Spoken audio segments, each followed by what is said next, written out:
me Anjali Verma, your educator and welcome back to my channel study warehouse. आज की इस video में हम लोग डिस्कस करने वाले हैं केमिस्ट्री क्लास 12th के मोस्ट इंपॉर्टेंट टॉपिक्स को डिस्कस।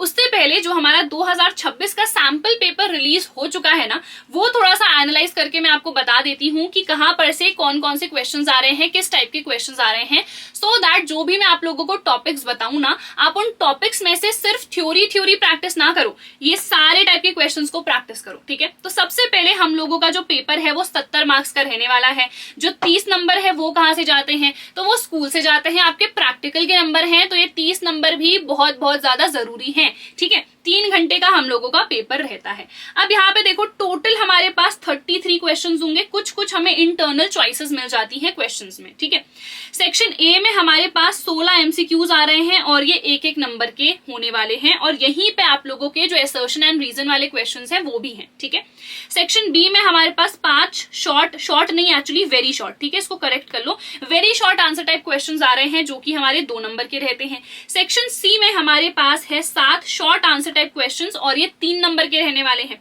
फिर जो हमारे पास सेक्शन डी है उसमें 2 केस बेस्ड क्वेश्चंस आ रहे हैं जो कि हमारे 4 नंबर के रहते हैं।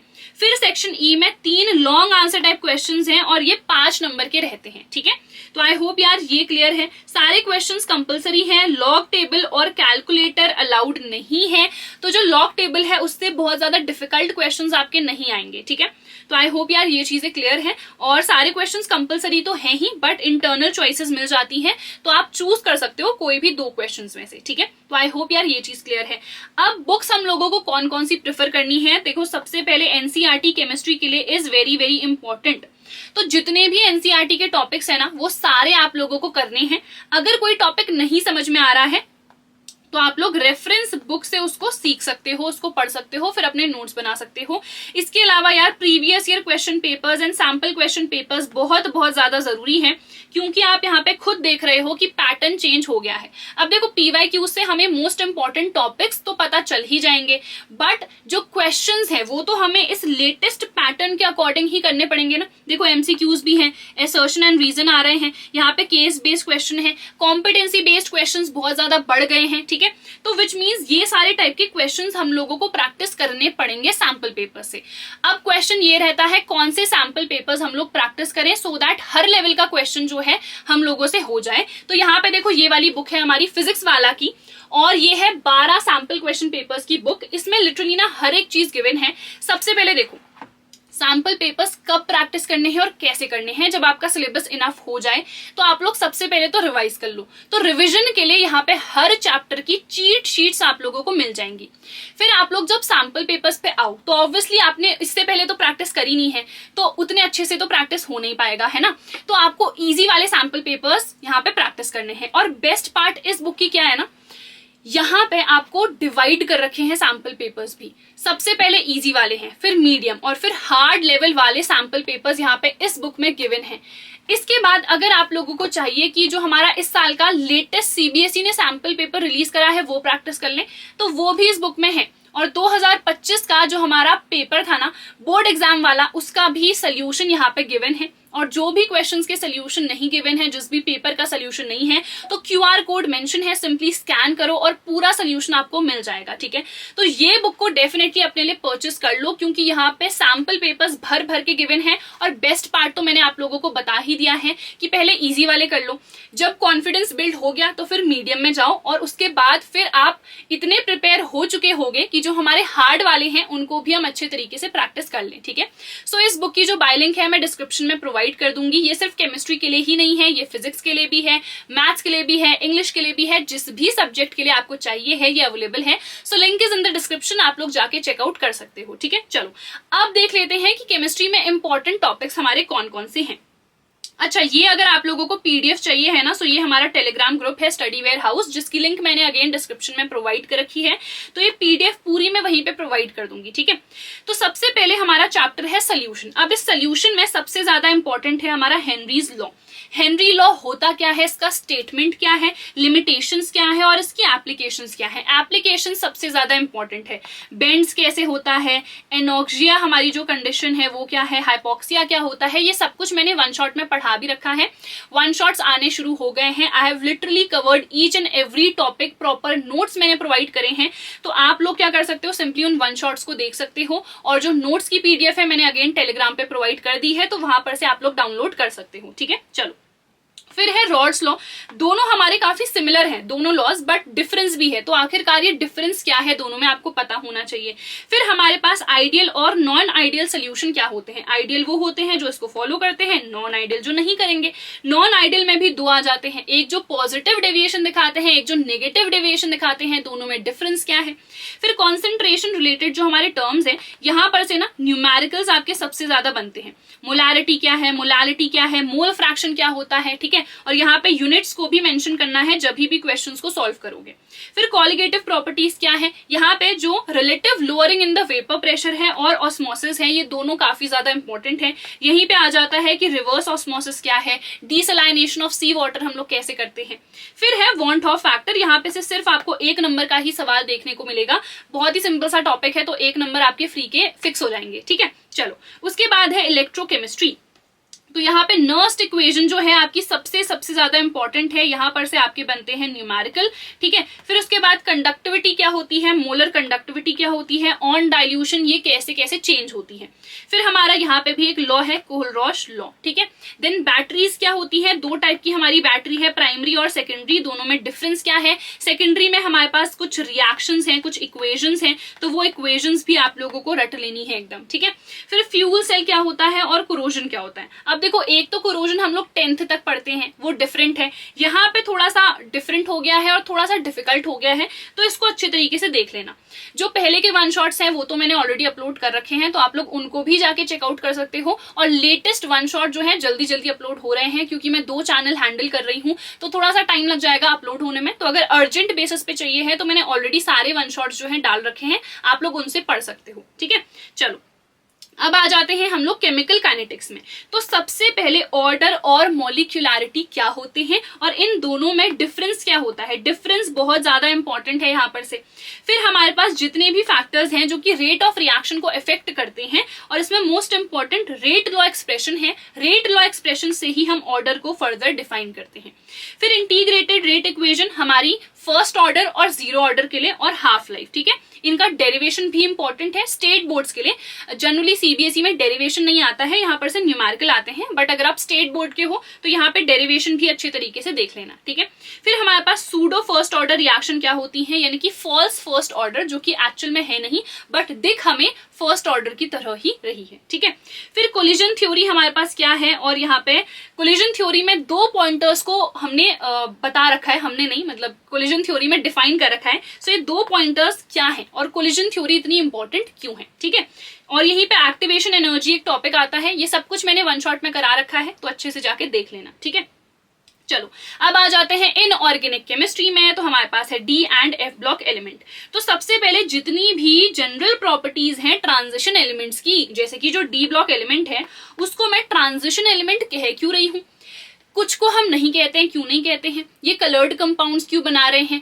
ठीक है, तो इस टाइप के ना बहुत सारे क्वेश्चंस आते हैं। वेरिएबल ऑक्सीडेशन स्टेट को ये क्यों एग्जिबिट कर रहे हैं, कॉम्प्लेक्स कंपाउंड्स क्यों बना रहे हैं आखिरकार। ठीक है, तो ये रीजन 1-1 मार्क के आते हैं। जैसे मान लो 3 नंबर का एक क्वेश्चन आ गया, तो यहाँ पे 3 पार्ट्स आ जाएंगे और वो तीनों ही यहीं पर से आएंगे। ठीक है, तो पूछ लिया जाएगा कि वेरिएबल ऑक्सीडेशन स्टेट को क्यों एग्जिबिट कर रहे हैं, कलर्ड कंपाउंड्स क्यों बना रहे हैं, तो सबका अलग अलग अपना रीजन होता है, तो वो आपको पता होना चाहिए। ठीक है, चलो फिर है हमारे पास लैंथेनॉइड्स एंड एक्टिनॉइड्स, ये इंपॉर्टेंट है। देन ये वाला टॉपिक पहले डिलीट हो गया था बट अब वापस आ गया है, सो इंपॉर्टेंट है कि KMnO4 और जो हमारे पास K2Cr2O7 है, इनकी क्या प्रिपरेशन मेथड्स हैं और इनकी क्या क्या प्रॉपर्टीज हैं। ठीक है, चलो अब आ जाओ कोऑर्डिनेशन कंपाउंड्स में। तो नोमेनक्लेचर एक नंबर का यहाँ पर से आ जाएगा। It is very simple. VBT और सीएफटी मोस्ट इंपॉर्टेंट टॉपिक है इस वाले चैप्टर से। एंड देन है आइसोमेरिज्म, हमारे पास कितने कितने टाइप की है और कौन से, अगर कोई भी दो कंपाउंड दे दिए जाए तो इनमें कौन सी आइसोमेरिज्म है, हम कैसे पता लगाएंगे, वो भी अच्छे से आपको पता होना चाहिए। ठीक है, फिर है हैलोएल्केन्स एंड हैलोएरीन्स। अब हम आ गए हैं ऑर्गेनिक केमिस्ट्री में। पूरी की पूरी ऑर्गेनिक केमिस्ट्री में सबसे पहले जो बेसिक है, बेसिक क्या एकदम, नोमेनक्लेचर। अगर नोमेनक्लेचर ही नहीं आता है तो क्या ऑर्गेनिक केमिस्ट्री करोगे यार। तो सबसे पहले नोमेनक्लेचर तो पूरी ऑर्गेनिक केमिस्ट्री में सबसे ज्यादा इंपॉर्टेंट है। फिर जितनी भी नेम रिएक्शंस है सारी की सारी लिख लो किसी सेपरेट कॉपी में। कोई सी भी नेम रिएक्शन आ सकती है और अगर किस्मत अच्छी होगी ना सो 3 या फिर 5 नंबर की तो सिर्फ नेम रिएक्शन ही आ जाएंगी। So this is very important. ठीक है, फिर हमारे पास मार्कोवनिकॉफ रूल क्या होता है, ग्रूव्स प्रोसेस क्या होता है जिसको हम ल्यूकास टेस्ट भी बोलते हैं। देन सीएक्स बॉन्ड का नेचर क्या है। ये तो बहुत ही छोटे छोटे और सिंपल से टॉपिक है। ठीक है, फिर देखो ये पूरी ऑर्गेनिक केमिस्ट्री में कहीं से भी आ सकता है कि हमारे पास बॉइलिंग पॉइंट किसका ज्यादा होगा, क्यों ज्यादा है, रीजन क्या है, सॉल्युबिलिटी किसकी ज्यादा है, कौन किस में सॉल्युबल हो पा रहा है, कौन किस में नहीं हो पा रहा है, और अगर क्वेश्चन आ गया तो क्या रीजन मेंशन करेंगे। ठीक है, चलो फिर है SN1 एंड SN2 मैकेनिज्म। ये बहुत ज्यादा इंपॉर्टेंट टॉपिक है इस चैप्टर से। फिर जो हैलोएरीन्स होते हैं ना, उनकी हैलोएल्केन्स के कंपैरिजन में रिएक्टिविटी कम क्यों होती है आखिरकार। देन सब्स्टिट्यूएंट्स का क्या इफेक्ट होता है अगर कोई भी सब्स्टिट्यूएंट ऐड हो गया है, अब वो इलेक्ट्रॉन रिलीजिंग है या इलेक्ट्रॉन विड्रॉइंग है, उसके बेसिस पे हम लोग बताएंगे कि इफेक्ट क्या होगा। ठीक है, फिर इलेक्ट्रोफिलिक सब्स्टिट्यूशन रिएक्शन, ये तो क्लास 11th में भी पढ़ रखी है, बहुत ही सिंपल सी होती है। ठीक है, फिर जो हमारे पॉलीहैलोजन कंपाउंड्स हैं जैसे कि CHCl3 है, क्लोरोफॉर्म, ठीक है, फ्रियोन्स है, BHC और DDT यहाँ पे मोस्ट इंपॉर्टेंट है। चलो फिर आ जाते हैं अल्कोहल, फिनॉल्स एंड ईथर्स में। तो सबसे पहले जो कार्बोनिल कंपाउंड्स है ना, उनका जब हम रिडक्शन करते हैं तो हमको अल्कोहल मिलते हैं। कौन से कब मिल रहे हैं ये पता होना चाहिए। फिर जब मैं अल्कोहल का ऑक्सीडेशन करूंगी तब मेरे को क्या मिल रहा है। डिहाइड्रोजनेशन रिएक्शन क्या है अपने पास, ग्रिग्नार्ड रिएजेंट क्या होता है। ठीक है, एल्कीन्स वाली हमारी एक रिएक्शन है, बहुत इंपॉर्टेंट है ये वाली। ठीक है, फिर फर्मेंटेशन क्या होता है, ये दोनों तो आपको मैंने बता ही दिए हैं। फिर एसिडिक डिहाइड्रेशन आखिरकार क्या होता है, ये भी हम लोगों ने इवन क्लास 10th में भी पढ़ रखा है अगर याद हो तो। ठीक है, उसके बाद देखो ल्यूकास टेस्ट क्या है, विक्टर मेयर टेस्ट क्या है, एसिडिक नेचर क्या होता है हमारे किसका, फिनॉल का, सब्स्टिट्यूएंट का इफेक्ट यहाँ पे क्या होगा, फिनॉल और अल्कोहल दोनों में डिफरेंस क्या है आखिरकार, दोनों में से ज्यादा एसिडिक कौन सा होगा। फिर ये हमारी नेम रिएक्शंस हैं, दोनों यहाँ पे काफी इंपॉर्टेंट है। ये भी हमारी नेम रिएक्शन है ईथर के फॉर्मेशन के लिए। ठीक है, चलो अब आ जाओ aldehyde, ketone and carboxylic acid पे। तो ये हमारी सारी नेम रिएक्शंस है, सबके सब इंपॉर्टेंट है। ओजोनोलिसिस क्या होता है, देन ये वाला टॉपिक यहाँ पे से इंपॉर्टेंट है। न्यूक्लियोफिलिक एडिशन रिएक्शन जो है, ठीक है, HCN को ऐड कर देंगे तो क्या बनेगा, जो हमारे पास अमोनिया डेरिवेटिव्स हैं, NH2 डेरिवेटिव्स, उनको ऐड कर देंगे तो रिएक्शन क्या होती है। ये रिएक्शंस इंपॉर्टेंट है और ये सब कुछ मैंने वन शॉट में करा रखा है, अपने नोट्स में भी हर एक चीज मैंने प्रोवाइड करा रखी है ऑलरेडी। ठीक है, Tollens test, Fehling test, iodoform test, सबके सब इंपॉर्टेंट है यहाँ पर से। ठीक है, ये हमारी नेम रिएक्शंस हो गई सारी, ये सारी नेम रिएक्शंस इंपॉर्टेंट है। नेम रिएक्शन तो देखो एक भी नहीं छोड़नी है। ठीक है, ये भी अपनी नेम रिएक्शन है। फिर अमोनिया के साथ रिएक्शन होगी तो क्या बनेगा, ये जो कार्बोक्सिलिक एसिड है इसका एसिडिक नेचर क्या है, सब्स्टिट्यूएंट्स अगर ऐड हो गए तो क्या इफेक्ट पड़ता है। देन फिनॉल और कार्बोक्सिलिक एसिड, इन दोनों में से ज्यादा एसिडिक कौन है और क्यों है। ठीक है, रीजंस आते हैं यहाँ पे। एस्टरिफिकेशन, डी कार्बोक्सिलेशन, ये सब नेम रिएक्शन में ही आ गए। फिर ये भी हमारी एक नेम रिएक्शन है जो कि इंपॉर्टेंट है। ठीक है, चलो देन है एमीन्स, तो ये भी हमारी नेम रिएक्शन है। एक है हॉफमैन मोनोलिसिस और ब्रोमामाइड रिएक्शन। ठीक है, फिर है इनका रिडक्शन करते हैं तो भैया हमें अमीन्स मिलते हैं, कैसे मिलते हैं। देन ये भी हमारी नेम रिएक्शंस है। देन अमीन का बेसिक नेचर क्यों होता है, कैसे होता है, इसका रीजन क्या है और ये कैसे इंक्रीज करेगा, कैसे डिक्रीज करेगा। ठीक है, यानी कि इफेक्ट ऑफ सब्स्टिट्यूएंट्स। ठीक है, फिर देखो डायएजोटाइजेशन यहाँ पे इंपॉर्टेंट है। जो एनिलीन है ना अपना, वो फ्रीडल क्राफ्ट रिएक्शन नहीं देता है, क्यों नहीं देता है, ये एक नंबर का सवाल आता है। देन हमारी कुछ कपलिंग रिएक्शंस है यहीं पे, दे आर इंपॉर्टेंट। फिर आ जाओ लास्ट चैप्टर में विच इज बायोमोलिक्यूल्स।